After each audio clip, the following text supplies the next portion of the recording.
Hello, friends, and welcome back to Stories About Entitled People. Only do my list of things? Yes, sir. So, a few years ago, I was working in a national forest, 2 to 3 hours away from the nearest town, depending on the town. The best part of this job was that I practically lived in the forest for a few months. It was beautiful. The worst part about the job was the people I had to work with. I won't go into detail about everything, but I wouldn't recommend working there. This is only one of many stories from this job. The worst part was I got a write-up for not doing my job. On a day I was actually off. Of course, they didn't care when I pointed it out to them, and from then on, we had a list of things we needed to complete each shift. It started off as a single list for all of us to complete, but after I got in trouble for doing all the easy tasks, it was split into multiple lists, one for each person. I remember a few days after the list thing had started, I was given a list of 25 things while my coworker for the night had a list of 5. Yes, the tasks were of the same complexity, but since the coworker was the girlfriend of the lead, it was only fair, right? Well, we were both given our tasks at the same time. She was scheduled to be off for about 2.5 hours after we got our tasks, and I was scheduled to be there for another 3.5, maybe 4, I can't remember. By the time my coworker only had 30 minutes left on her shift, she'd only completed one task, while I'd completed about half of mine. She started complaining because the manager asked her to stay until she finished her task. Almost an hour later, she had gotten through 3 of her 5 tasks, and I was done with mine. Minus for like 2 easy things. She was taking some stuff back to the kitchen to get washed, and I asked her to take a few spoons that I found on the floor. She was going there anyways. What would 2 spoons hurt? Apparently a lot.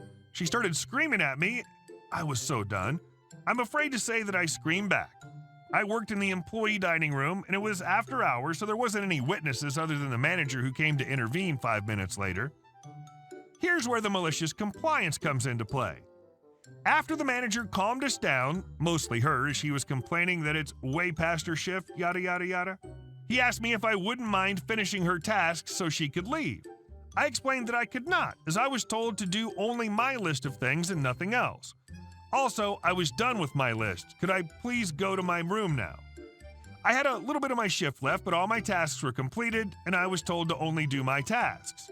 So yeah, I ended up getting off a bit early that night, while they had to pull someone from the front of the house, where tourists actually ate, to help my coworker finish her tasks. To this day, I wonder if it was just the lodge I was at, or if the whole national park was such a bad workplace. Nepotism sucks. Favoritism because you're dating the boss should be expressly forbidden. In some workplaces, it actually is. If such a relationship develops, someone gets transferred. And our second story. You should have bought me an apartment.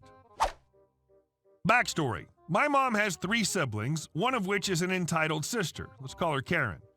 Aunt Karen is a grown woman, at the time in her late 40s, with a husband and a child, my cousin. When my cousin was young, Karen's husband was drinking a lot and basically ruining the life of all of them. She is a hypocritical Christian, usually only uses the church when it helps her, didn't want to divorce him because my grandparents would disapprove and stop helping her with money. During this time, they constantly supported her with money so that she can pay her husband's debt, rent, food, etc. She sometimes even lied to them and asked for money for food for the kid while just paying out his debts. My grandpa was still working after he retired, so they were able to support her. The husband eventually stopped drinking and they started building a huge house, so she had to work abroad to get more money to pay for the mortgage. Around that time, my mom and dad decided to buy the house built by my grandparents.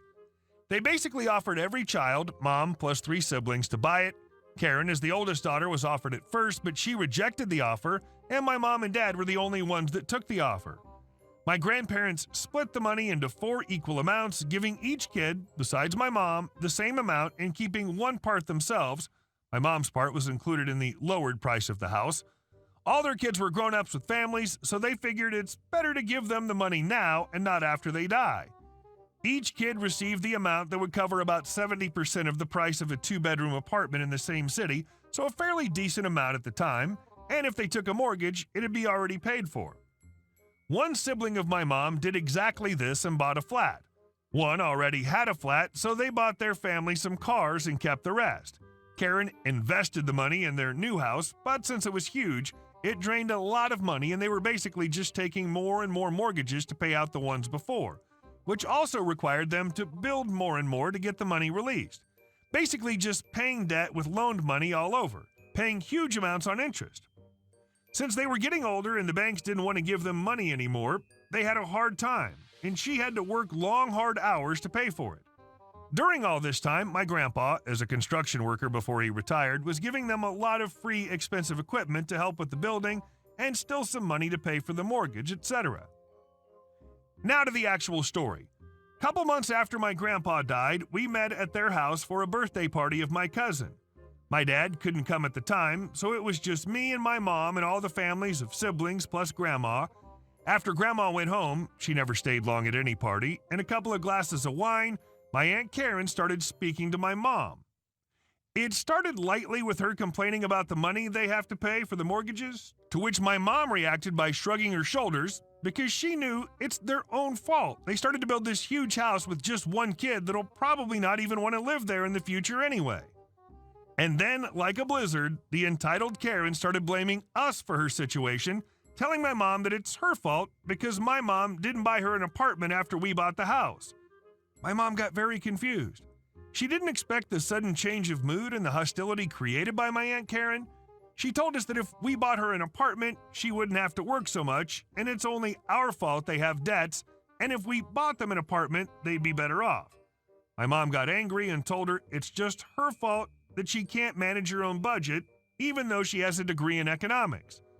Karen started screaming with hate in her eyes that we owe her an apartment, completely ignoring the fact that she received a huge amount of money from my grandparents before, and it was only her fault she didn't invest it properly and started building a huge house instead of buying an apartment that could have been already paid for.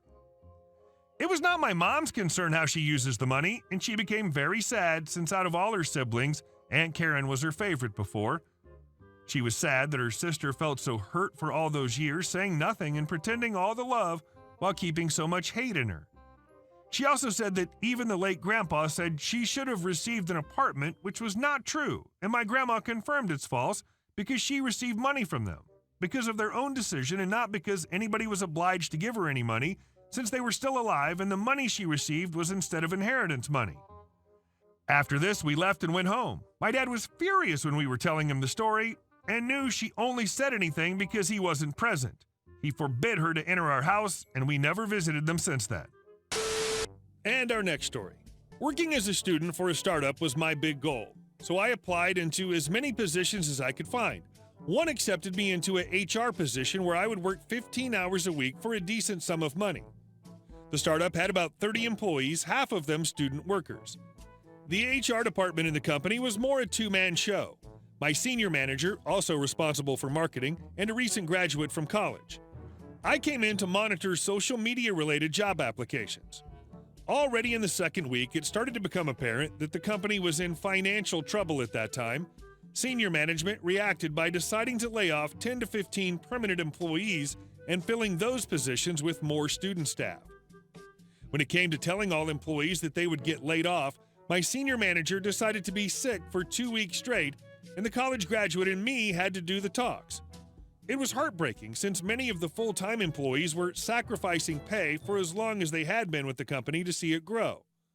Many cried. One even threw a chair out of the window.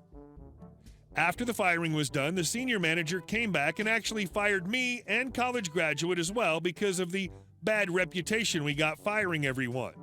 He said we should work until the end of the next week to put out ads for new student workers. First, we both plotted to not come back the Monday after, but then we actually did, with a plan for revenge on the table. We worked all week overtime and got as many ads out as we could. Since student jobs were rare and this was one that paid well, we got many, and I mean really a lot of applications. We looked for 8 positions from different fields, and we got exactly 167 applications by the end of the week. Now, normally we would sort them and throw most of them out. But this time, we decided it'd be much funnier to have all of the people applying come for a job interview.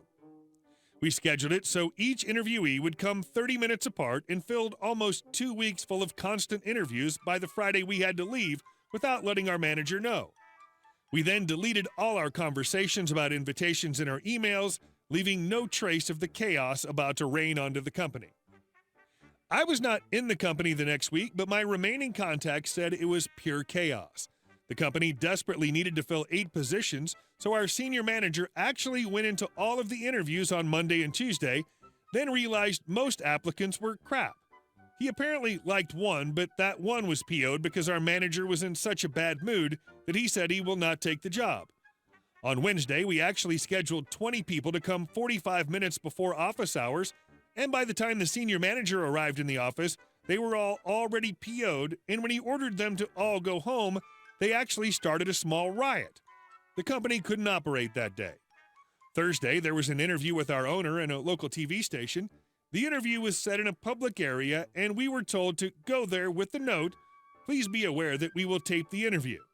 10 people interrupted the interview that was not able to be aired later that day. The week after, the constant flow of applicants coming in made the owner actually close the company on Wednesday for the rest of the week. Oh well, shouldn't have recruited me just to fire most of their staff and then let me go. And our last story. You want to report me to the HOA? Be my guest. We were living in a condo complex on the 2nd floor, and my downstairs neighbor was this older couple. The lady had a heart condition, so she was always in and out of the hospital, and I did my best to be respectful of her needs. I have 4 kids, and unfortunately, when you choose to live in the ground level unit, you have to deal with upstairs noise. I'm pretty strict about how my kids play inside, so if there was ever excessive noise, it didn't last long. Every now and then, the lady would text me asking if everything was okay, and it was always just a tantrum. Back in August, my husband's maternal grandmother died, and we were not informed, much less invited to the funeral. It's a whole thing. So to help his siblings through their grief, we offered to host a lunch for his siblings after they went to the graveside and did a little meeting there. I wanted to clean my porch off because, hello, 4 kids are super messy. I texted my neighbor and very politely but firmly said, "Hey, we're going to be cleaning our porch, so if there's anything you don't want getting wet, move it out of the way." Well, she didn't like that at all, threw a huge fit and had her husband come up and try to bully us. Her grandkids had drawn chalk on her patio, and we were just going to wash it all away. How horrible of us. Her husband ends up saying, "We'll just report it to the HOA and deal with it that way." I was so irritated. We ended up not cleaning the porch due to some other circumstances, but they'd already sent in their complaint. Next week rolls by, I get a letter in the mail from the HOA basically saying, "You have to keep your porch clean or we'll fine you." In comes malicious compliance. I text my neighbor and let her know that we got the letter and that I would be cleaning the porch that day, so she needed to get all her stuff moved. She was all huffy. "Oh no, you can't do that. I can't move anything. I'll talk to my husband." A while later she texts and says, "He's coming home early to move everything. He's not happy." Gee, I wish we could have done this on a Saturday like I'd planned last week. Sucks to suck, lady. It felt so glorious spraying off my porch knowing she was downstairs complaining about it because I could hear her phone conversation. I wouldn't have given her any notice. Her notice would have come in the form of rain pouring onto her patio. Hey guys, thank you all for watching the video. I'll see you in the next one.